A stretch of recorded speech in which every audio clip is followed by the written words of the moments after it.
नमस्कार। DD news पर आप देखना शुरू कर चुका है हमारा खास प्रोग्राम। इस वक्त मैं हूं लाल चंद्र सिंह। अगले घंटे में हम देखेंगे कुछ ऐसी खबरें जिन पर चर्चा जरूरी है, और ये चर्चा हम करेंगे अपने संवाददाताओं और खास मेहमानों के साथ। और आज सबसे पहले बात करेंगे कि दिल्ली में इंडी गठबंधन ने हाथ का साथ छोड़ दिया है। आपको याद होगा कि अजय माकन ने एक प्रेस कॉन्फ्रेंस किया था और उससे आम आदमी पार्टी इतनी आग बबूला हुई थी कि 24 घंटे का अल्टीमेटम दे दिया था कि इंडी गठबंधन से कांग्रेस को बाहर निकाल फेंकेंगे। लेकिन लगता है कि अप्रत्यक्ष रूप से ही सही, धीरे धीरे कांग्रेस किनारे लग रही है, क्योंकि इंडी गठबंधन के जो बाकी दल हैं वो केजरीवाल के साथ खड़े दिखने लगे हैं, उनके पक्ष में बयान दे रहे हैं। तो क्या कांग्रेस को इंडी गठबंधन में किनारा कर दिया गया? इसी पर आज खास चर्चा सबसे पहले करेंगे अपने खास मेहमानों के साथ। और इसके बाद बात करेंगे प्रयागराज के महाकुंभ की, जो महाकुंभ सामाजिक एकता और आर्थिक विकास के लिए भी मिसाल है अपने आप में। हालांकि अखिलेश यादव और तमाम जो कई बड़े नेता हैं वो इसके आयोजन, इसके खर्च पर सवाल उठा रहे हैं, लेकिन सीएम योगी ने तगड़ा जवाब दिया है और कहा है कि करीब 2 लाख करोड़ रुपए राज्य को इससे मिलेंगे।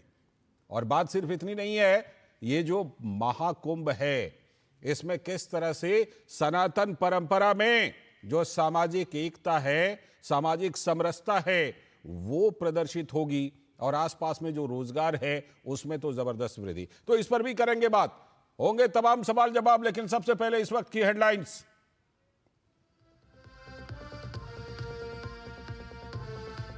प्रधानमंत्री ने किया भुवनेश्वर में 18वें प्रवासी भारतीय दिवस सम्मेलन का उद्घाटन। प्रवासी भारतीय एक्सप्रेस ट्रेन को दिखाई हरी झंडी। 50 से भी अधिक देशों के 5000 से ज्यादा प्रतिनिधि ले रहे हैं हिस्सा।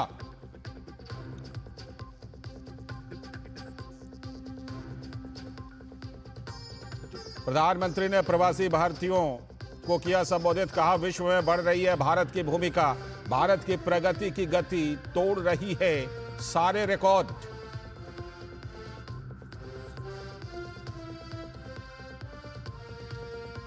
दिल्ली विधानसभा चुनाव को लेकर बीजेपी चुनाव समिति की बैठक। भाजपा के अध्यक्ष जेपी नड्डा ने स्थानीय नेताओं और कार्यकर्ताओं से की मुलाकात।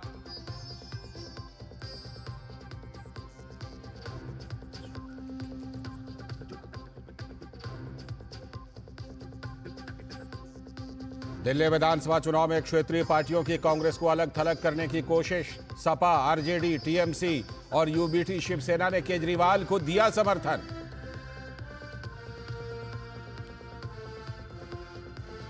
प्रयागराज महाकुंभ की तैयारियों पर विपक्ष के द्वारा उठाए गए सवाल के जवाब में सीएम योगी ने कहा, राज्य की आर्थिक गतिविधि को तेज करने वाला होगा ये मेला।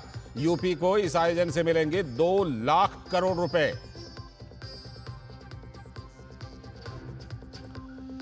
संभल में 1978 के दंगे के मामले में उत्तर प्रदेश शासन द्वारा स्थानीय प्रशासन से नियम 115 के तहत मांगी गई एक आख्या रिपोर्ट। स्थानीय प्रशासन 46 साल पुरानी मामले की तहकीकात में जुटी।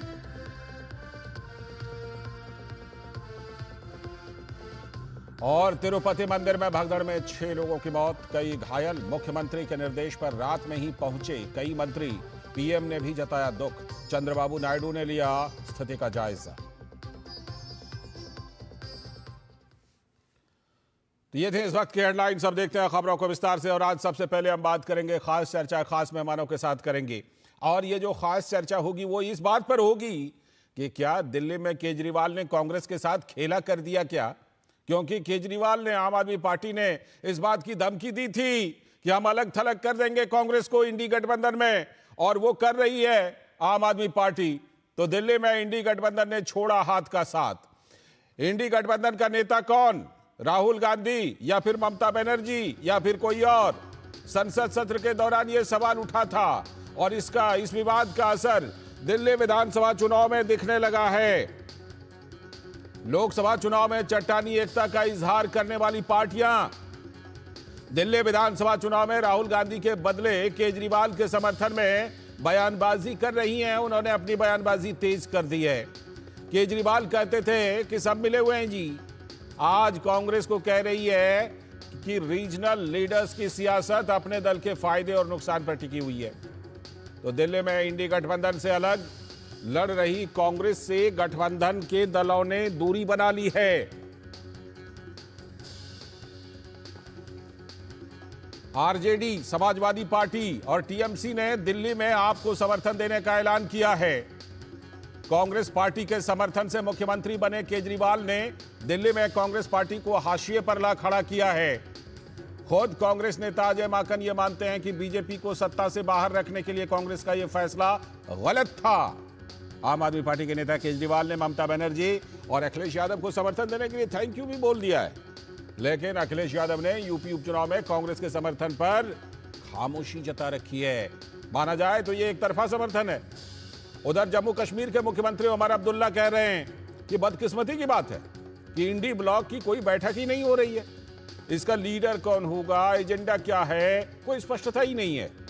अगर यह गठबंधन सिर्फ लोकसभा चुनाव तक ही सीमित था तो फिर तो इंडी गठबंधन को बंद करो। विधानसभा चुनाव में अलग रहेंगे, गठबंधन भी रखेंगे। शायद उमर अब्दुल्ला इसे मजाक मानते हैं। उधर आरजेडी नेता तेजस्वी यादव ने उमर अब्दुल्ला की बात को थोड़ा और आगे बढ़ाया और कहा कि देखिए कोई कंफ्यूजन है नहीं, पहले से ही तय था कि यह गठबंधन तो सिर्फ लोकसभा चुनाव तक ही था। यानी तेजस्वी यादव आज की तारीख में कोई गठबंधन मानते ही नहीं है, देख ही नहीं रहे। जानकार मानते हैं कि कांग्रेस के सामाजिक आधार और वोट बैंक को हथिया कर जो क्षेत्रीय पार्टियां हैं उन्होंने अपना आधार मजबूत कर लिया है। राज्यों में कांग्रेस की भूमिका बढ़ाने का मतलब यह है कि ये दल अपने पैर पर ही कुल्हाड़ी मारना मानते हैं इसको। और सवाल तो भ्रष्टाचार को लेकर भी है। ये क्या विपक्ष की ये पार्टियां केजरीवाल के कथित भ्रष्टाचार के आरोपों को खारिज करती हैं, जबकि याद कीजिए कि केजरीवाल लगभग इन सभी तमाम परिवारवादी पार्टियों में भ्रष्टाचार की लंबे लिस्ट सबूतों के साथ पेश करते हुए दिखाई देते थे। पॉकेट में लेकर घूमते थे और नाम गिनाते रहते थे अरविंद केजरीवाल। तो इन सब के बीच जो विपक्षी इंडी गठबंधन है उसमें फूट साफ तौर पर नजर आ रही है, जबकि गठबंधन के दल इसके लिए अपने अपने तर्क दे रहे हैं। सबका मकसद है भारतीय जनता पार्टी को हराना। अभी दिल्ली के अंदर आम आदमी पार्टी ही भारतीय जनता पार्टी को हरा रही है, हरा ही नहीं रही है, बुरी तरीके से हरा रही है। तो इसलिए जो बाकी इंडिया गठबंधन के दल हैं वो हमारा साथ दे रहे हैं, हम उनका हृदय से आभार व्यक्त करते हैं। इंडिया गठबंधन का एक बहुत अहम हिस्सा है आम आदमी पार्टी, और हमारी नेता ममता बंदोपाध्याय हर एक पार्टी का सम्मान करती हैं। उसका जो उचित स्थान है वो उसका रहना चाहिए। हमने आपका समर्थन किया है, हमारी नेत्री ने समर्थन किया है, हमारी पार्टी समर्थन करती है। 2013 से बहुत ही सफलतापूर्वक आम आदमी पार्टी दिल्ली में सरकार चला रही है। ऐसे में इंडिया गठबंधन का वह सदस्य होने के नाते, एक इंडिया गठबंधन का परिवार होने के नाते हम उनका समर्थन कर रहे हैं। कांग्रेस तो नेतृत्व कर रही है इंडिया ब्लॉक, लेकिन केजरीवाल जैसे नेता को कंडेम करना, उनको देशद्रोही करार करना, इस प्रकार से कैंपेन करना, उससे हम सहमत नहीं है। जहाँ तक मुझे याद है इस पे कोई वक्त की सीमा लगाई नहीं गई थी, और बदकिस्मती की बात यह है कि क्योंकि इंडिया ब्लॉक की कोई मीटिंग बुलाई नहीं जा रही है तो इसमें कोई क्लैरिटी नहीं है, ना लीडरशिप को लेके, ना एजेंडा को लेके, ना आगे क्या हम रहेंगे या नहीं रहेंगे इसको लेके। तो ये तमाम पार्टियों के रुख सामने आ रहे हैं। तो भारतीय जनता पार्टी ने दिल्ली के बनते बिगड़ते समीकरण को अजीब सा खेल बताया।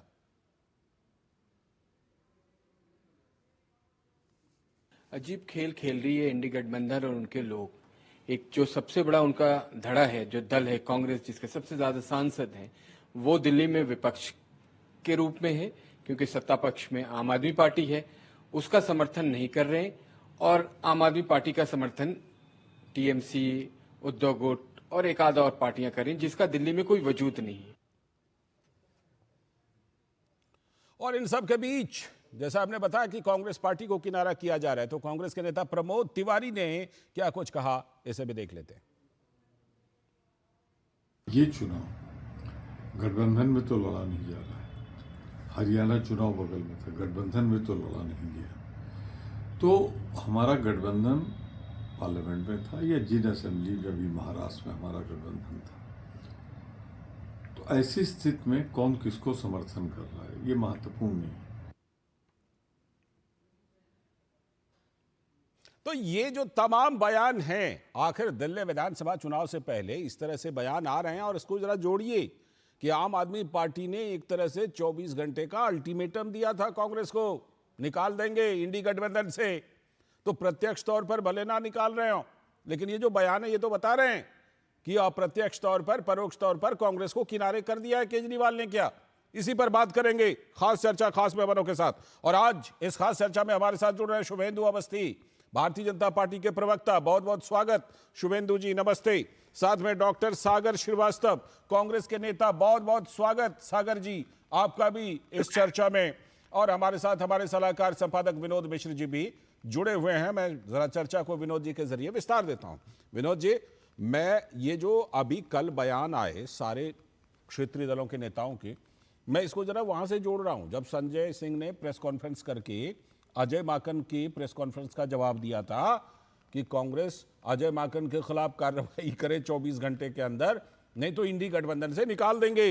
अब देखिए, या तो प्रत्यक्ष नहीं तो कम से कम परोक्ष तौर पर क्या वैसा ही होता हुआ दिख रहा है क्या? इन बयानों से यह दिखाई पड़ रहा है क्या?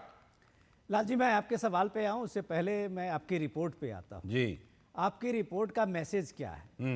मैसेज साफ दिखता है कि राहुल गांधी जब ये बात कहते हैं कि हम सिर्फ कांग्रेस के नेता नहीं हैं, विपक्ष के लीडर के रूप में वो कहते हैं कि हम पूरे इंडिया गठबंधन के नेता हैं। तो क्या कांग्रेस पार्टी को और राहुल गांधी को दिल्ली में विपक्ष के इन दलों ने, जिनका आपने नाम लिया है, आरजेडी से लेके और सारी पार्टियां जो केजरीवाल को समर्थन देने हैं, वो राहुल को चुनौती दे रहे हैं? ये सीधे सीधे है कि पार्लियामेंट के इस सत्र में आपने देखा होगा कि जिस तरह से सारी पार्टियों में कम से कम ममता बनर्जी लीड लेते हुए आगे दिखी थी और इंडिया गठबंधन के लीडर की मांग शुरू हुई थी टीएमसी से, तो कमोबेश राहुल गांधी के हर प्रोटेस्ट को एक तरह से सपा से लेके सारी पार्टियों ने एक तरह से विरोध शुरू किया था जी। तो ये उसके पृष्ठभूमि में आपको देखना होगा कि ये पूरा संघर्ष जो है कांग्रेस वर्सेस ऑल इंडिया गठबंधन की पार्टी को है। राहुल गांधी कहते हैं कि हम एक्सेप्टेबल सारे विपक्ष के नेता हैं, विपक्ष मानने के लिए तैयार नहीं है। अब सवाल है कि फिर पार्टी, कांग्रेस पार्टी और कांग्रेस पार्टी के दल के नेता के रूप में राहुल गांधी की भूमिका फिर क्या है? इंडिया गठबंधन के नेता के रूप में या सिर्फ कांग्रेस के नेता के रूप में? ये एक तरह से इस बात का मैसेज साफ साफ है कि जब उमर अब्दुल्ला कहते हैं कि इस गठबंधन का मायने क्या है भाई, जब इसकी कोई मीटिंग नहीं, इसका कोई एजेंडा नहीं, इसके आगे के इलेक्शन के लिए कोई कल्पना नहीं, तो फिर ये गठबंधन का नाम क्यों दे रखे हो? तेजस्वी तो यादव तो बिल्कुल साफ कहा। उसके पास में सामने में तो बिहार का इलेक्शन है, तो उन्होंने साफ कहा ये गठबंधन तो सिर्फ लोकसभा इलेक्शन के लिए था। तो ये जुगाड़ का जो ये गठबंधन था, उस जुगाड़ का गठबंधन को आपने देखा कि किस तरह से गठबंधन का एक तरह से तार तार हो रहा है इस दौर में। ये बात तय है कि ये पूरे गठबंधन विपक्ष के राहुल गांधी को कम से कम अपना नेता मानने के लिए तैयार नहीं है। ये पूरा मैसेज ममता बनर्जी की पार्टी का आपने सुना, और तो साफ कह रही थी कि हम अरविंद केजरीवाल को जिताएंगे, जबकि कांग्रेस पूरी मजबूती के साथ दिल्ली में है जी। दिल्ली में टीएमसी का, आरजेडी का, सपा का, इन यूबीटी शिवसेना का, इनका क्या वजूद है ये तो साफ साफ दिख रहा है। माफी के साथ जरा रोकना चाहूंगा क्योंकि, और आप सबको थोड़ा, मैं अभी तुरंत लौटता हूं, लेकिन इससे पहले जरा आपको लिए चलते हैं नई दिल्ली के पूसा इंस्टीट्यूट, जहां पर की केंद्रीय वाणिज्य एवं उद्योग मंत्री पीयूष गोयल राष्ट्रीय जैविक उत्पादन कार्यक्रम को संबोधित कर रहे हैं।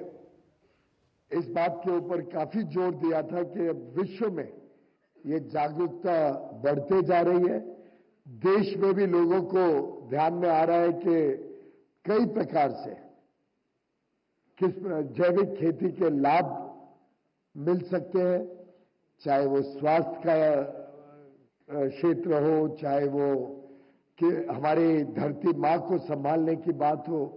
अलग अलग रूप से जैविक खेती की एक बहुत महत्वपूर्ण भूमिका है, और मैं समझता हूं कि आज का अवसर ये 8वीं बार है जब हम इस कार्यक्रम में जुड़े हैं। 2001 में माननीय प्रधानमंत्री, उस समय के प्रधानमंत्री अटल बिहारी वाजपेयी जी ने इसको शुरुआत की थी, और 8वीं बार आज हम सब एकत्र हुए हैं।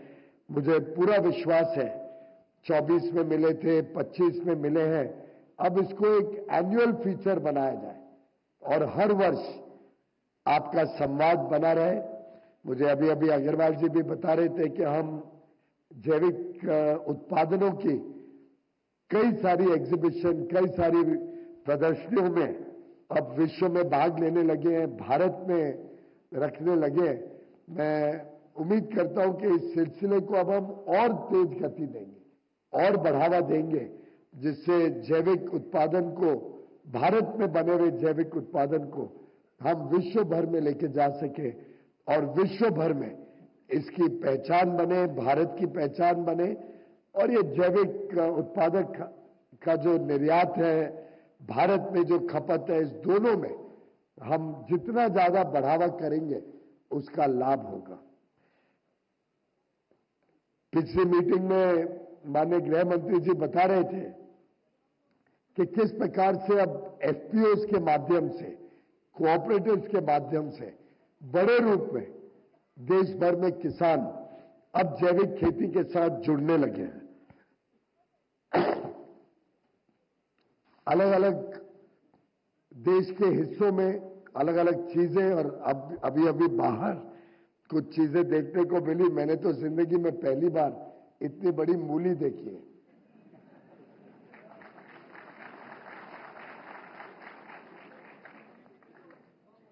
और जो ताकत है भारत के किसानों की, जिस प्रकार से भारत के किसानों ने देश में हमारे खाद्य सुरक्षा को सुनिश्चित किया है, जिस प्रकार से भारत के किसान धरती मां की चिंता करते हैं, मुझे पूरा विश्वास है कि ये भी जो एक नया शुरुआत हुई है जैविक खेती को बढ़ावा देने में, और अधिक सरकार की तरफ से गति आई है। अपीडा हो, चाहे सहकारिता मंत्रालय हो, चाहे वाणिज्य मंत्रालय हो, अब सबके ध्यान में आया है कि यह एक राष्ट्रीय प्राथमिकता है। और प्रधानमंत्री मोदी जी के दृष्टिकोण में तो जैविक खेती ही आगे चल के पूरे विश्व भर में सबसे ज्यादा महत्व रखने वाली है। आस्ते आस्ते लोगों को ध्यान में आ रहा है कि फर्टिलाइजर का, पेस्टिसाइड्स का जो नुकसान होता है, जो जमीन खराब होती है, धरती की जो गुणवत्ता है वो खराब होती है, पानी का जो किल्लत जिसकी वजह से उत्पादन में भी कठिनाई कई देशों में आ रही है, उससे बचने के लिए जैविक खेती एकमात्र रास्ता है। और जिस किसान ने जैविक खेती को चुना है, मैं समझता हूं उनकी आमदनी भी बढ़ी है, उनकी डिमांड भी बढ़ी है, उनके उत्पादन के लिए लोगों में और ज्यादा आज के दिन उत्सुकता बढ़ रही है। और आस्ते आस्ते आगे चल के शहरों से शुरू होते जा रहा है, लेकिन पूरे देश में जैविक उत्पादन के लिए आज एक उत्सुकता भी है। लोगों के मन में है कि हम विशेषकर अपने घर में जैविक उत्पादन से ही भोजन बनाएं, और जितना ज्यादा हम इसको प्रोसेस करेंगे, जितना ज्यादा इसमें वैल्यू एडिशन करेंगे। नई दिल्ली के पूसा से ये सीधा प्रसारण आप देख रहे थे। केंद्रीय वाणिज्य एवं उद्योग मंत्री पीयूष गोयल राष्ट्रीय जैविक उत्पादन कार्यक्रम को संबोधित कर रहे थे। अब लौटते हैं जरा आज की चर्चा पर, और आज की चर्चा जो हम कर रहे थे वो इस बात पर कि क्या दिल्ली विधानसभा चुनाव से पहले जिस तरह के बयान आ रहे हैं, कांग्रेस को किनारा किया जा रहा है। जिस तरह आम आदमी पार्टी ने कहा था प्रेस कॉन्फ्रेंस करके, और कांग्रेस को एक तरह से अल्टीमेटम दे दिया था, तो क्या डॉक्टर सागर श्रीवास्तव जी, आज की तारीख में हम राहुल गांधी जी को कांग्रेस का नेता माने या विपक्षी इंडी गठबंधन का नेता माने? बताइए, जरा तस्वीर साफ कीजिए। पहले तो बहुत बहुत नमस्कार, और नमस्कार टू ऑल डिग्निटरीज। बीजेपी एक फ्लूक करने वाली पार्टी है, इसी के साथ मैं शुरुआत करूंगा। सबसे बड़ा समस्या का केंद्र है कि वोटर के अधिकार सुरक्षित नहीं।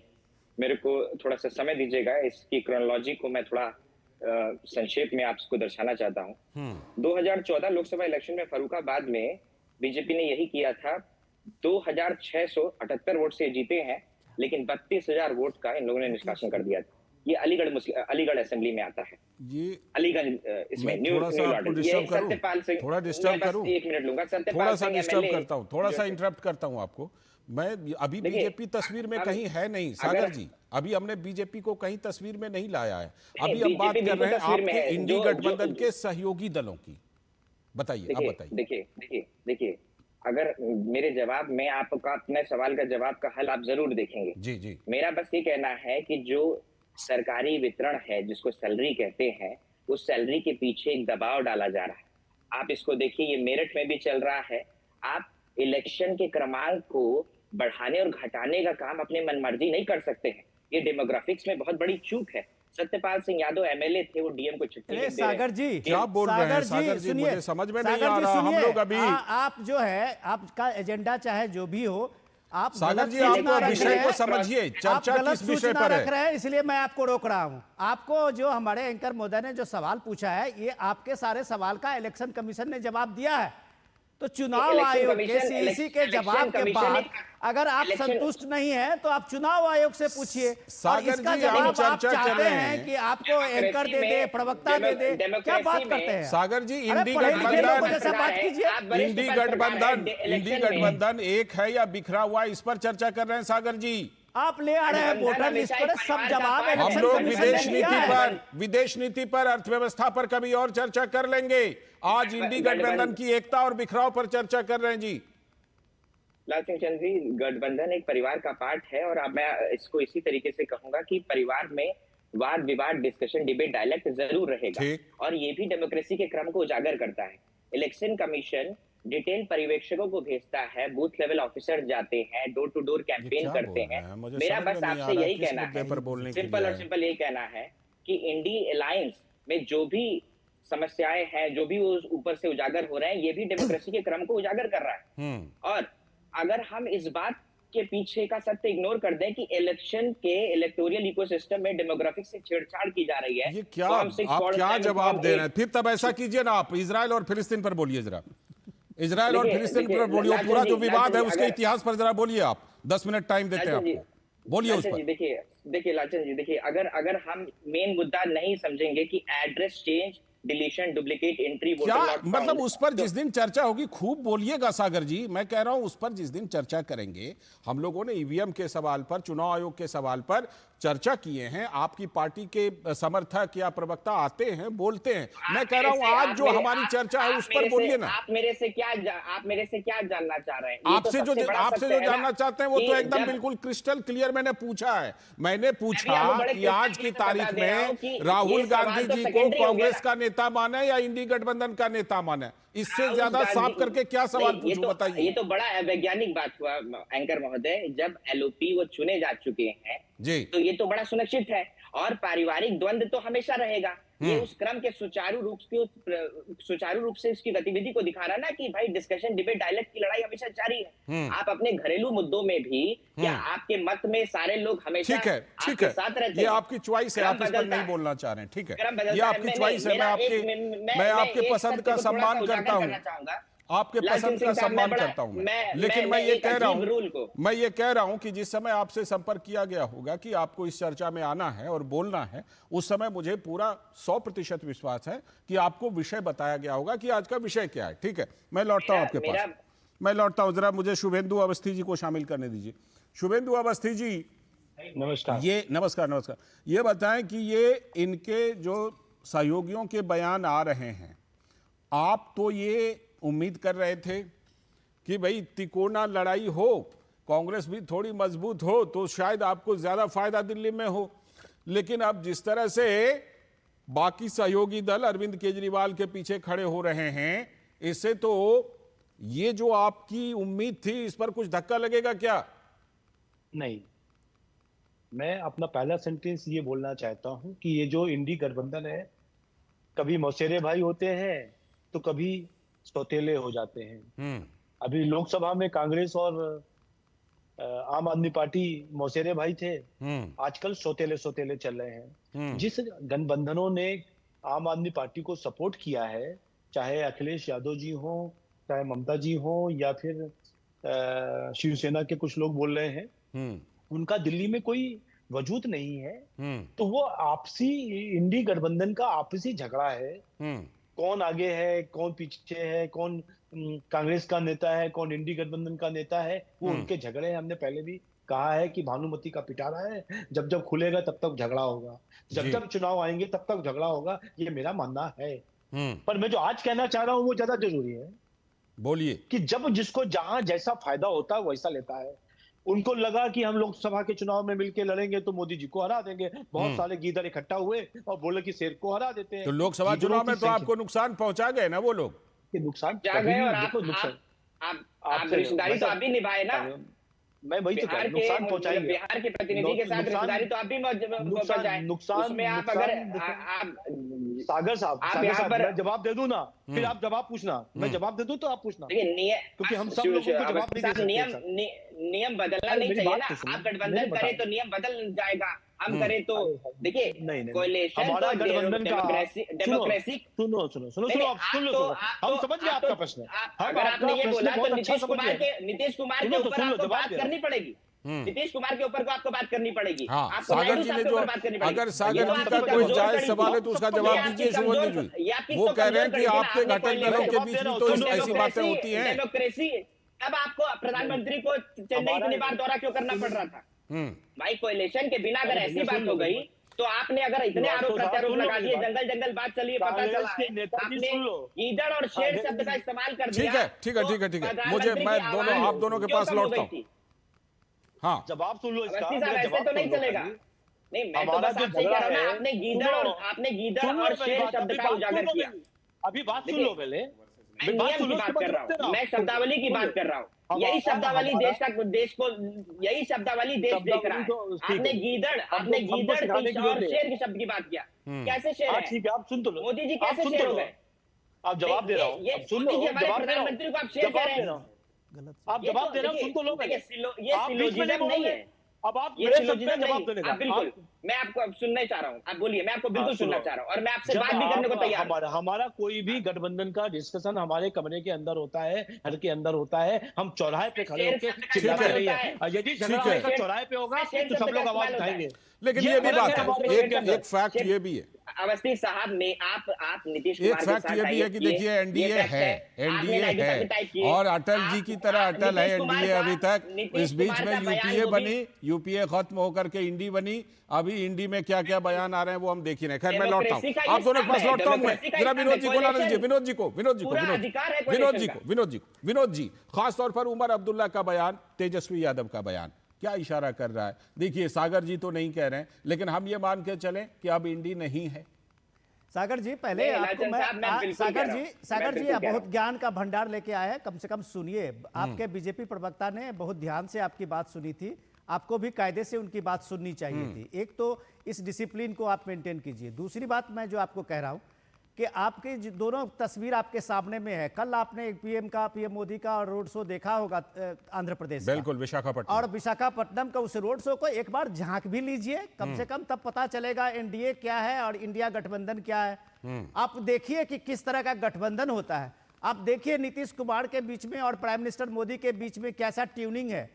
ये सवाल जब आप देखेंगे, ये सब जब आप समझेंगे, तब आपको इंडिया गठबंधन दिखेगा और तब आपको ये बात समझ में आएगी कि इंडिया गठबंधन में ये रार क्यों है। आप समझने की कोशिश कीजिए कि कांग्रेस की आखिर ये मजबूरी क्या है कि मिल्कीपुर में अभी विधानसभा के उपचुनाव होने हैं। कांग्रेस के सारे नेता, पार्टी अध्यक्ष, प्रवक्ता जोर जोर से चिल्ला के कह रहे हैं कि मेरा समर्थन पूरा सपा के है। सपा ने मांगने गया था आपसे, अभी तक एक प्रतिक्रिया नहीं दी सपा ने। आपने सपा ने कभी कहा था कि हमें समर्थन दो? आया सपा और का वही सपा है जो दिल्ली में आके कह रही है कि कांग्रेस को हराओ और आप यूपी में कह रहे हैं कि सपा को जिताओ। ये मजबूरी जो आपकी है, ये मजबूरी इसलिए है कि आपके जितने रीजनल पार्टियां हैं उनका वजूद कांग्रेस के ही सोशल बेस पे है और कांग्रेस के ही वो वोट बैंक पे है। जिस वोट बैंक की इस लड़ाई में न ममता बनर्जी कभी आपको शेयर देगी और ये संजय सिंह हो या आम आदमी पार्टी केजरीवाल हो, हर लोग जानता है कि कांग्रेस पार्टी की नजर कहां है। आप उसके वोट बैंक जो उसने बनाया है, आपकी नजर उस पे है, वो आपको लेने नहीं देगी। आप जिस बात को कह रहे हैं कि बड़ी मीठी मीठी चीजों से बता रहे हैं लोगों को, मत भरमाइए। ये सारे गठबंधन, चाहे आरजेडी हो, सपा हो, ये सारे गठबंधन का सिर्फ व सिर्फ लड़ाई वोट बैंक को लेकर है। मुझे तो और वोट बैंक के कारण ही ये इतना विक्रम पेच है। बिल्कुल, ये जो एक जुगाड़ का गठबंधन, इंडिया गठबंधन था, वो उसकी फिलॉसफी चट्टानी एकता की, वो इस फिलॉसफी जो थी उसको तार कर दिया है इस दौर में। ये बात मुझे ऐसा लगता है सागर जी, कहीं आपके सहयोगियों ने प्रधानमंत्री की उस बात को गंभीरता से तो नहीं ले लिया है कि कांग्रेस पार्टी परजीवी पार्टी है, कांग्रेस पार्टी परजीवी पार्टी है, तो कहीं आपके साथियों ने ये तो नहीं सोच लिया कि ये तो हमारे ऊपर ही जिंदा है, जैसे हम चाहें घुमाएं, और अभी आपको दिल्ली में भी घुमा रहे हैं। उम्र के सिलसिले में मैं आप लोगों की उम्र के जोड़ का एवरेज का भी एवरेज हूँ। और मिश्र जी, बस मैं इतना ही बोलूंगा कि इस विधि में आपको मेरे साथ रहना था, लेकिन छोटा हूं, लेकिन आप तीनों से मुकाबले में पूरी कोशिश करूंगा। मेरा आपसे ये कहना है कि एनडीए शब्द का एवरेज कितना निकल रहा था इलेक्शन के बाद? नहीं है कोई। और देखिए, ये वही वाली बात है ना, एनडीए शब्द का जब आप एवरेज नहीं दे रहे थे और उसके बाद फिर आपने एनडीए शब्द उजागर करना शुरू कर दिया। आप मेरे को पृष्ठभूमि में बताएं कि नीतीश कुमार के साथ जो एसोसिएशन था, जो नायडू साहब के साथ एसोसिएशन था, वो कितनी बार मैनिफेस्टेड था? ये तो जवाब दे रहे थे ना, वो ये तो जवाब दिया उन्होंने शुभेंदु जी। मैं अगर डेमोक्रेसी पूरी हमें अधिकार देता है कोलिशन का, और इसमें कोई गलत बात नहीं है। आपने कोलिशन बनाया तो आपने शब्दावली का चयन बड़े सुनहरे अक्षरों में किया, और जब हमने कोलिशन बनाया तो गीदड़ और शेर जैसे शब्दावली का इस्तेमाल किया। ये आर्ग्यूमेंट दर्शाता है आज पत्रकारिता हमारे साथ कंधे से कंधा मिलाकर के विपक्ष को सवाल की जगह पक्ष को सवाल करना है। नहीं, पत्रकारिता का धर्म किसी का पक्ष लेना नहीं है, ना विपक्ष का ना पक्ष का। मैं कहता हूं कि पत्रकारों, ये जो एक स्टिग्मा है ना कि पत्रकारों को हमेशा जो है वो विपक्ष का साथ देना चाहिए, मैं उस बात को नहीं मानता। मुझे लगता है कि सच्चाई का साथ देना चाहिए। अलायंसेस बनते हैं और रीजनल पार्टी का रहना भी हमारे देश में बहुत जरूरी है। अगर इतना बड़ा देश है, उसमें इतनी असेंबलीज हैं, इतने सारे निर्वाचन इकोसिस्टम है, इलेक्शन आयोग के ऊपर इतनी भारी जिम्मेदारी है, और उसमें अगर हम परत दर परत इन बातों को अगर उजागर करें तो नियम तो बदल गए। आपने अपनी पूरी सरकार बनाई तीसरी बार किसी तरीके से जोड़ करके, आपके नारे एक तरीके से पूरे फ्लॉप। अरे भैया सागर जी, ये जिम्मेदारी सत्ता पक्ष की नहीं है कि विपक्ष की एकता को बनाए रखे। ये जिम्मेदारी जिनकी है वो फ्लॉप कर गए हैं। आप शुभेंदु जी इसका जवाब देंगे बेहतर। बिल्कुल, शुभेंदु जी दीजिए जवाब। जा रहे हैं, शुभेंदु जी दीजिए जवाब। मिश्र जी बस एक मिनट, तो ये भी आप नहीं भाई, आपका कोई तर्क ही नहीं है। शुभेंदु जी बिना तर्क की बात करते हैं। शुभेंदु जी आप एनडीए की व्यवस्था संभालने के साथ अब वो उम्मीद कर रहे हैं कि आप इंडी की भी व्यवस्था संभालिए, इंडी वाले भी एकजुट रहे हैं, ये भी आप ही को तय करना है क्या? अब सब हम ही करेंगे तो फिर ये क्या करेंगे? भाई आप सागर जी, जो आपको प्रश्न पूछा जा रहा है उसका जवाब से दूर दूर तक आप नहीं आ रहे हो। पहला प्रश्न है कि अपना घर संभाल के आपको रखना चाहिए। मैं तो सिंपल बोला, शेर कौन और गीदड़ कौन है, बस उसी पे बोला था मैंने। चलो कोई बात नहीं। अच्छा, शेर और गीदड़ को हटाइए, अब गंभीर चर्चा पर आ जाइए। मैं ये कह रहा हूँ कि आपका यदि घर में कोई झगड़ा है और आपके घर के कमरे से बाहर आवाज नहीं जा रही है तो कोई भी आप पर उंगली नहीं उठाएगा।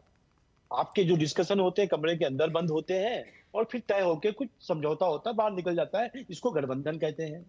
पर आप झगड़ा यदि रोड पे करो, चौराहे पे करो, चिल्लाओ, एक दूसरे को गाली दो, तुम किस तरफ हो, हम किस तरफ है, तो मोहल्ले वाले उंगली उठाएंगे और हम तो उठाएंगे, हम तो आपके विपक्ष में हैं। तो मेरा नहीं, आप बीच में मत बोलो, बीच में मत बोलो। आप अफसोस तो जताते रहना, डिबेट के बाद अफसोस जताना। आप, मैं खाली ये कह रहा हूँ कि आपको अपने घर में समझौता करना चाहिए, जोड़ के रखना चाहिए, एक विचार करना चाहिए। हमने बहुत पहला सेंटेंस बोला था कि कभी आप मौसेरे भाई हो जाते हो, कभी सौतेले भाई हो जाते हो। ऐसा क्या है? आपने 6 महीने पहले दिल्ली के अंदर गले में गला हाथ डालकर आपने अपनी सीटें मिलाकर कांग्रेस की गाड़ी में गए थे अरविंद केजरीवाल प्रचार करने के लिए कन्हैया कुमार के लिए, याद है हमें? 6 महीने में, अभी 6 महीने बाद क्या हो गया? कांग्रेस की गाड़ी में बैठकर गए थे अरविंद केजरीवाल। तो नीतीश कुमार जी ने छोड़ने के बाद क्या क्या बयान दिया था और नीतीश कुमार के लिए क्या क्या बयान दिया गया था? अरे आपको समय दिया जाएगा बोलने के लिए। मैं कह रहा हूँ, मेरी बात हो जाए फिर आप बोलते रहना। मेरा ये कहना है कि दिल्ली की जनता जिसने 6 महीने पहले ये देखा कि गले में हाथ डाल के ये घूम रहे थे अरविंद केजरीवाल और कांग्रेसी नेता, आज एक दूसरे को गाली दे रहे हैं। आज क्या कह रहे हैं कांग्रेसी लोग कि आम आदमी पार्टी भाजपा की बी पार्टी है, और यही आम आदमी पार्टी कह रही है कि ये भाजपा की जो कांग्रेस है ये बी पार्टी है। तो कम से कम ये बात तो पक्की हो गई कि बीजेपी ए पार्टी है। सागर जी कुछ तो आपको फैसला करना होगा इन पार्टियों को लेकर कि कितना आप झुकेंगे या नहीं झुकेंगे, कहां झुकेंगे नहीं झुकेंगे। देखिए बंगाल गया, बिहार गया, उत्तर प्रदेश गया, अब दिल्ली में भी आपको दबाने की कोशिश हो रही है इस तरह से। सिंह साहब, डिस्कशन डिबेट डायलेक्ट बंद कमरों में ही नहीं सुनिश्चित होता है, और इसी से ये क्रमांक जाहिर होता है कि डेमोक्रेसी जिंदा है। कोई अपनी आवाज नहीं उठा पा रहा है, इसका ये मतलब नहीं कि वो कहना नहीं चाहता है, कोई आवाज अपनी ये नहीं उठा पा रहा है क्योंकि शायद डर में है, शायद गिरफ्त में है, एजेंसीज गिरफ्त में है। तो व्यक्ति विशेष की क्या बात रही? सागर जी जो है ना, मुझे लगता है कि विपक्ष के सारे मुद्दे जो है लिस्ट बनाकर ले आए हैं, उस सब पर बोलेंगे, लेकिन जो सवाल हमने पूछा बस उस पर खाली नहीं बोलेंगे। सवाल पे बिल्कुल बोल रहा हूँ कि जोर शोर से हम लड़ेंगे, और ये डेमोक्रेसी का इथॉस है। किससे लड़िएगा? इंडी गठबंधन के दलों से लड़िएगा। ये आप अगर अपने घर में कोई फैसला ले रहे हैं तो क्या निजी सलाहकारों से नहीं ले रहे हैं? क्या आपके और आपके वाइफ के मत सेम है? क्या तो उन्होंने कहा, उन्होंने उसका जवाब दिया कि जैसे वो बंद कमरे में फैसला करते हैं उसी तरह आप भी कर लीजिए। बोल लीजिए विनोद जी, एक लाइन बोलिए। विनोद जी, सागर जी या तो आज आपके घटनाक्रम जो है दिल्ली का डेवलपमेंट, उसको आपके पास कोई जानकारी नहीं है, या फिर आप कांग्रेस के लिए कुछ बोलने के लिए यहाँ तैयार नहीं है, भले ही आप कांग्रेस के नेता हो जो भी हो। सवाल ये है कि आज ही आप सुन लीजिए, आप संदीप दीक्षित ने मानहानि का केस दर्ज किया है। संदीप दीक्षित ने 1 करोड़ रुपया मानहानि का केस संजय सिंह और आम आदमी पार्टी के नेता पे किया है, जिस पे आरोप था कि बीजेपी से इनको 1 करोड़ रुपया मिला है चुनाव खर्च के लिए। आप सुनिए, आप थोड़ी सी जानकारी लीजिए, तब डिबेट डिस्कशन में आइए पॉइंट के साथ। तो क्या ये जो है कोalition धर्म निभा रहे हैं? ये कोalition धर्म निभाया जा रहा है पार्टियों के बीच में, और ये डाइनिंग रूम की एक डिस्कशन है, वो कंटेम्प्ट केस करने जा रहे हैं। सवाल ये है कि अजय माकन ने पहले दिन कांग्रेस का रास्ता साफ कर दिया था। कांग्रेस ने पहले दिन ये मान लिया था कि आम आदमी पार्टी और केजरीवाल को समर्थन देना सबसे बड़ी भूल थी कि 2014-15 में आपने उसको सीएम बनाया था, और वो पूरी की पूरी कांग्रेस की सियासत की जमीन हिला दी। आज आप अफसोस अपना जता रहे हैं।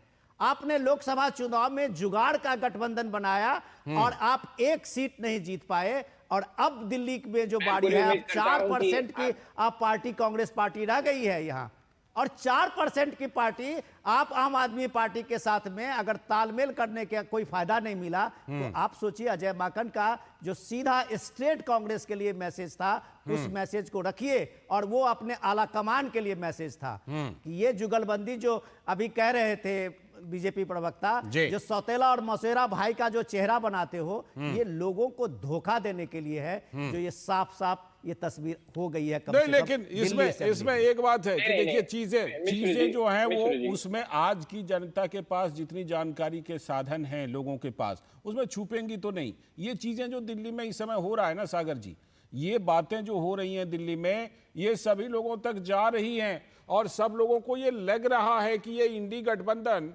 जिसने यूपीए का अपना नाम बदला, किस लिए बदला? क्या यूपीए बहुत ज्यादा बदनाम हो गई थी? और अब जब इंडी नाम बदल करके हैं तो कहाँ हैं, कितना हैं, साथ हैं, नहीं हैं? ये सब चीजें एक विपक्ष की राजनीति जैसी मजबूत होनी चाहिए। आपने अभी सवाल खड़ा किया कि पत्रकारों को विपक्ष के पक्ष में खड़ा होना चाहिए। मैंने कहा देखिए सच्चाई के पक्ष में होना चाहिए, लेकिन मैं आपसे एक बात कह रहा हूं, क्या विपक्ष अपनी लड़ाई इस तरह से लड़ेगा? क्या विपक्ष इस तरह से लड़ाई लड़ेगा?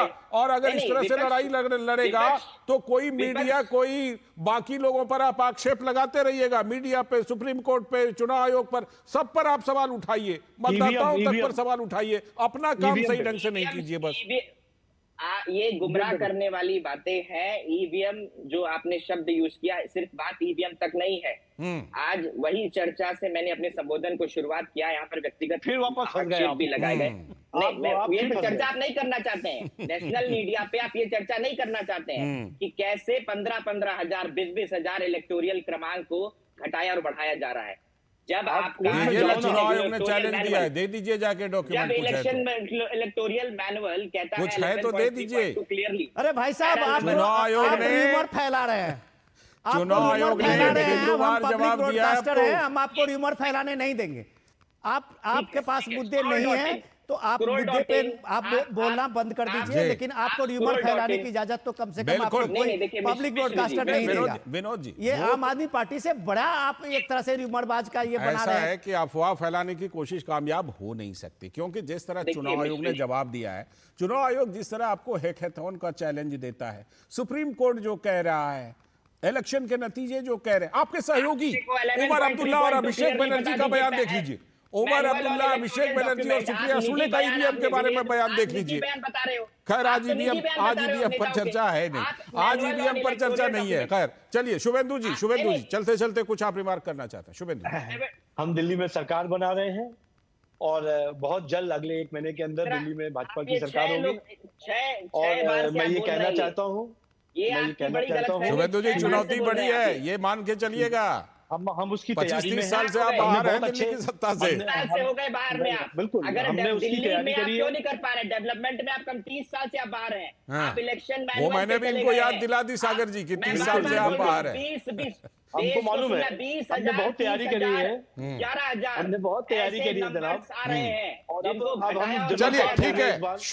शुक्रिया जुड़ने के लिए, शुभेंदु जी जुड़ने के लिए शुक्रिया, सागर जी जुड़ने के लिए शुक्रिया, और विनोद जी आपका भी इस चर्चा में जुड़ने के लिए बहुत बहुत शुक्रिया। तो आज हम चर्चा कर रहे थे कि क्या सच में दिल्ली चुनाव से पहले जो इंडी गठबंधन के विपक्षी गठबंधन के बाकी दल हैं, उन्होंने क्या कांग्रेस को किनारा कर दिया है? लग तो ऐसा ही रहा है। फिलहाल वक्त है एक ब्रेक का। ब्रेक के बाद जब लौटेंगे तब देखेंगे आज की एक और बड़ी खबर, और वो खबर होगी महाकुंभ से जुड़ी हुई कि महाकुंभ में सामाजिक एकता, समरसता और आर्थिक लाभ, आर्थिक कारोबार कितना बड़ा ये फैक्टर है।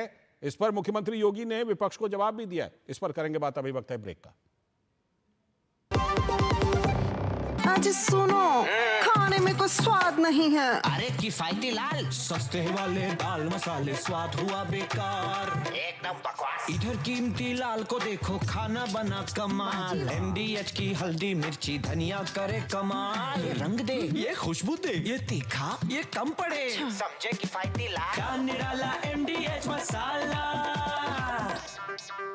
जब धरती चीर कर निकलता है लोहे का पत्थर और मिलता है मोंगिया के जोश से, फिर तपता है, पिघलता है और बनता है फौलाद। अब होता है सरिया सारी खूबियों के साथ। मोंगिया स्टील, मजबूत देश का मजबूत सरिया। ग्रामीण भारत के दिल में विकसित भारत के सपने पलते हैं, जहां देसी उत्पाद विदेश तक पहुंचे, जो खेत से बाजार तक पहुंचे, जो महिलाओं को सशक्त बनाए, जो जनजातीय कलाओं को यादगार खजानों में बदले। पूर्वोत्तर भारत के काम की चमक 7 समंदर पार भी दमके। ग्रामीण भारत महोत्सव 2025 से जुड़िए 4 से 9 जनवरी, भारत मंडपम, नई दिल्ली।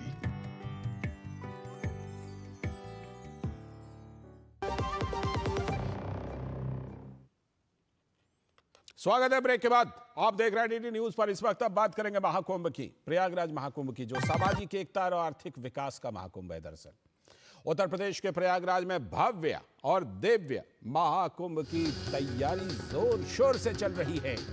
राज्य की योगी आदित्यनाथ सरकार ने जबरदस्त व्यवस्था की है महाकुंभ में। इस बार महाकुंभ में 40-45 करोड़ से भी ज्यादा श्रद्धालुओं के आने की संभावना जताई जा रही है। और मुख्यमंत्री योगी आदित्यनाथ ने कहा है कि राज्य की आर्थिक गतिविधियों को तेज करने वाला हो गया ये महाकुंभ मेला। उत्तर प्रदेश को इस आयोजन से मिलेंगे करीब 2 लाख करोड़ रुपए। योगी आदित्यनाथ ने यह बोला है, मुख्यमंत्री ने। एक और डेटा उन्होंने दिया कि 2019 में इसी प्रयागराज में जो कुंभ का आयोजन हुआ था, तो उस समय करीब 1.3 लाख करोड़ रुपए का राजस्व मिला था। इस बार तो फिर 2 लाख करोड़ जो वो कह रहे हैं वो बिल्कुल वाजिब है। सर्व सनातन के मेले से सामाजिक एकता के साथ ही सामाजिक और आर्थिक विकास का संदेश जा रहा है इस महाकुंभ से। प्रयागराज के महाकुंभ आयोजन से आसपास के कई क्षेत्रों में, कई जिलों में आर्थिक गतिविधियां तेज हो गई हैं।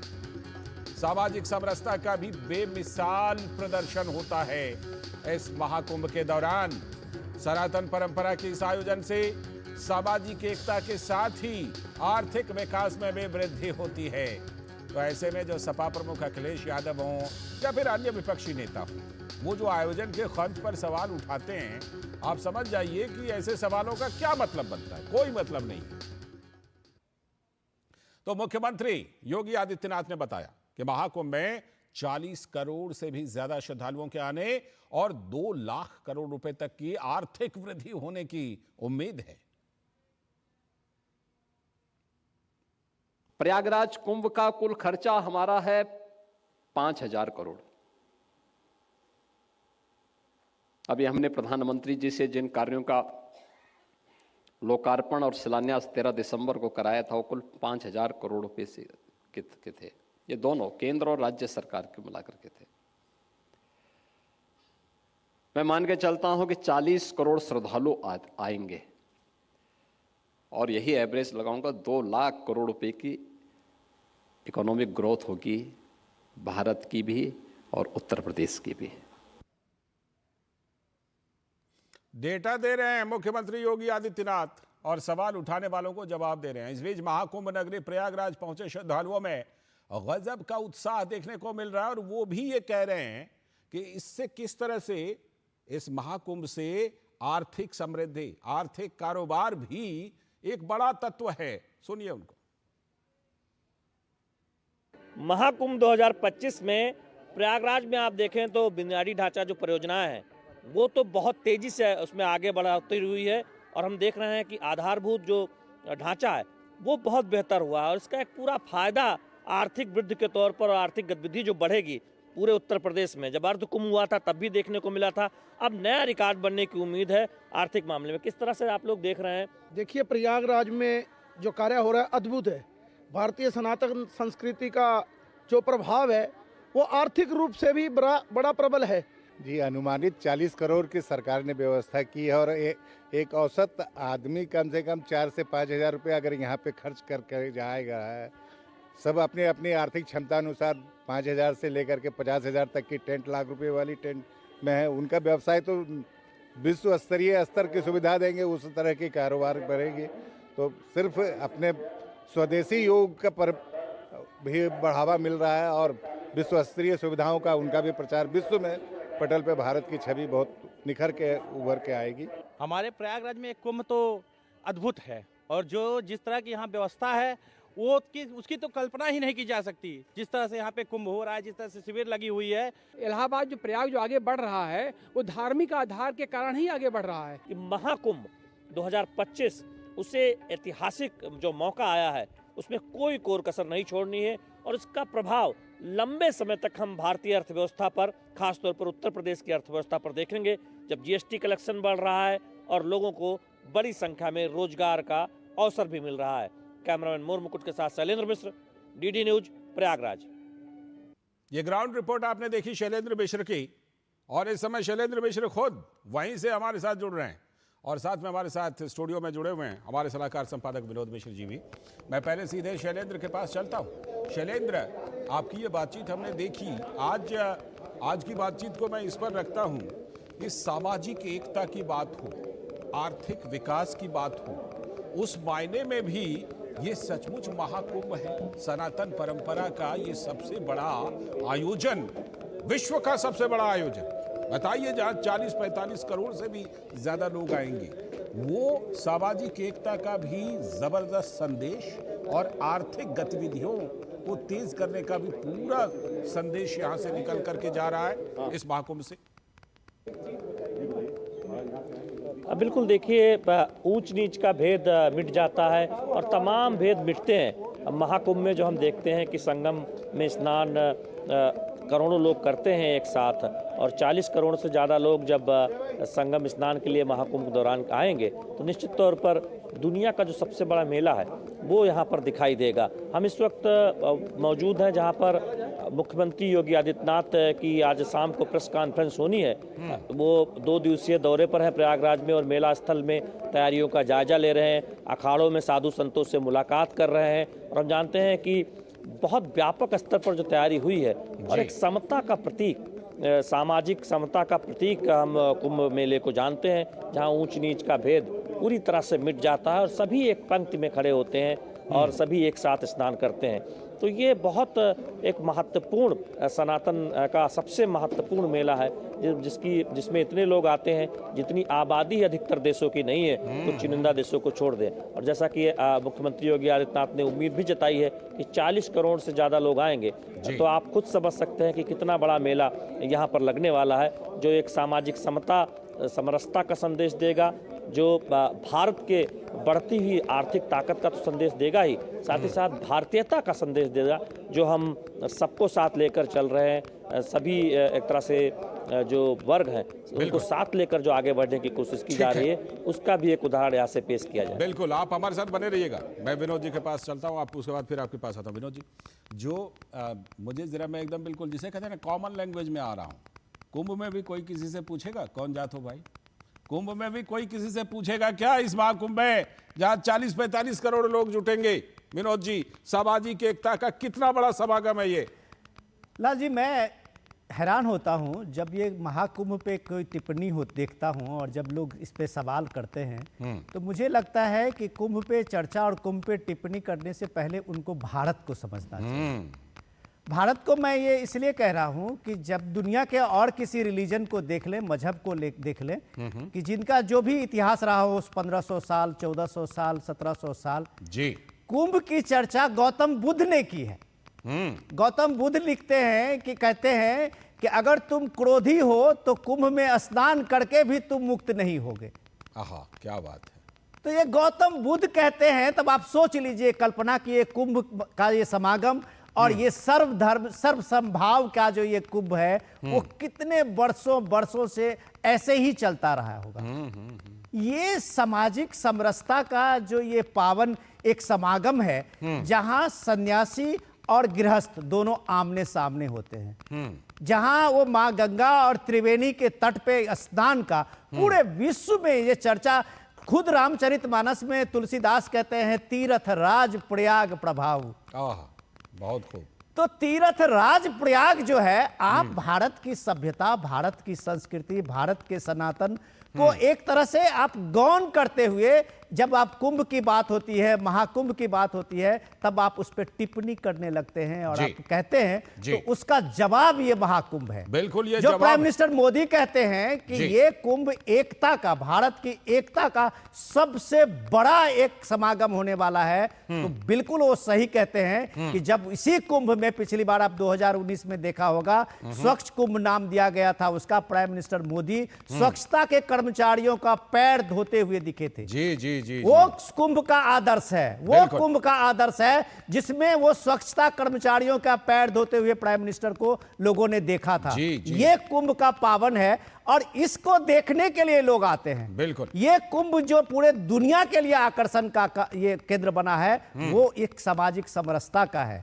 जब वो सारे साधु, सारे संत और गृहस्थ एक साथ जुटते हैं और वो एक समागम बनाते हैं, तो ये भारत की प्राचीन वैभव को, जो पीएम मोदी कहते हैं कि विकास के साथ विरासत भी, तो ये विरासत आज आर्थिक रूप से भी उत्तर प्रदेश को संबल कर रहा है। इसी बात की व्याख्या योगी आदित्यनाथ कर रहे हैं और अभी कुछ देर में प्रेस कॉन्फ्रेंस भी करने वाले हैं और शैलेंद्र अपनी कुछ बोलना चाहते हैं, लेकिन उससे पहले मैं बता दूं शैलेंद्र, विनोद जी ने महाकुंभ का जितना वर्णन किया, उससे तो ये लग रहा है कि आप बहुत सौभाग्यशाली हैं कि आप वहाँ खुद जो है उपस्थित हैं। शैलेंद्र, बताइए वहाँ के लोगों में आपने कैसा उत्साह अभी तक देखा है? और ये जो 40 करोड़ का डेटा दिया जा रहा है, ये तो मुझे लगता है कहीं ये बहुत ज्यादा, इससे बहुत ज्यादा ना हो जाए। ये देखिए, 144 वर्षों बाद वो एक तरह से मुहूर्त है इस बार, इसीलिए दिव्य भव्य महाकुंभ कहा जा रहा है। जब प्रयाग में पहला जो अमृत स्नान है वो 13 तारीख से शुरू होगा, उसके बाद मकर संक्रांति 14 को, और फिर आगे अमृत स्नान की तारीखें आएंगी, मौनी अमावस्या या फिर बसंत पंचमी। तो वो 40 करोड़ से ऊपर, कम से कम में कहा जा रहा है कि 40 करोड़, ये संख्या 45 करोड़ तक जा सकती है, ये अनुमान लगाया जा रहा है। और जो तैयारी है उसमें कहा जा रहा है कि एक दिन में अगर 10 करोड़ श्रद्धालु आ जाएंगे तो उतनी तैयारी की गई है। 12 किलोमीटर से बड़ा एक संगम तट अस्थायी तैयार किया गया है श्रद्धालुओं के संगम स्नान के लिए। तो आप समझ सकते हैं। और अभी से ही जिस जीएसटी कलेक्शन की बात हो रही है, प्रयागराज ने पीछे छोड़ दिया है उत्तर प्रदेश के कई शहरों को, तीसरे नंबर पर आ गया। अभी महाकुंभ का जो प्रभाव, जो असली प्रभाव है आर्थिक गतिविधियों पर, वो तो महाकुंभ के बाद आएगा, अगले क्वार्टर में, इसे अगली तिमाही कहते हैं। लेकिन उससे पहले ही 7 बड़े ओवरब्रिज का निर्माण हो चुका है यहाँ पर प्रयागराज में। छोटे प्रदेशों में तो कहें कि जितने कुल मिलाकर बड़े पुल बनते हैं, उतने पुल तो प्रयागराज में पिछले 2 वर्षों में बन गए हैं। और अस्थायी पुलों की बात करें तो फिर लंबाई बहुत ज्यादा हो जाती है। बिल्कुल बिल्कुल। ये जो है आर्थिक विकास का भी आपने बताया कि कैसे प्रयागराज इस मामले में और वहाँ के आसपास के लोग कितने सौभाग्यशाली वो भी हैं। बहुत बहुत धन्यवाद जुड़ने के लिए, और आपसे लगातार हम रिपोर्ट तो लेते रहेंगे। फिलहाल आपका बहुत बहुत शुक्रिया विनोद जी, आपका भी बहुत बहुत शुक्रिया। और इसी के साथ आज के इस वक्त में इतना ही। पूरी टीम को दीजिए अनुमति। नमस्कार।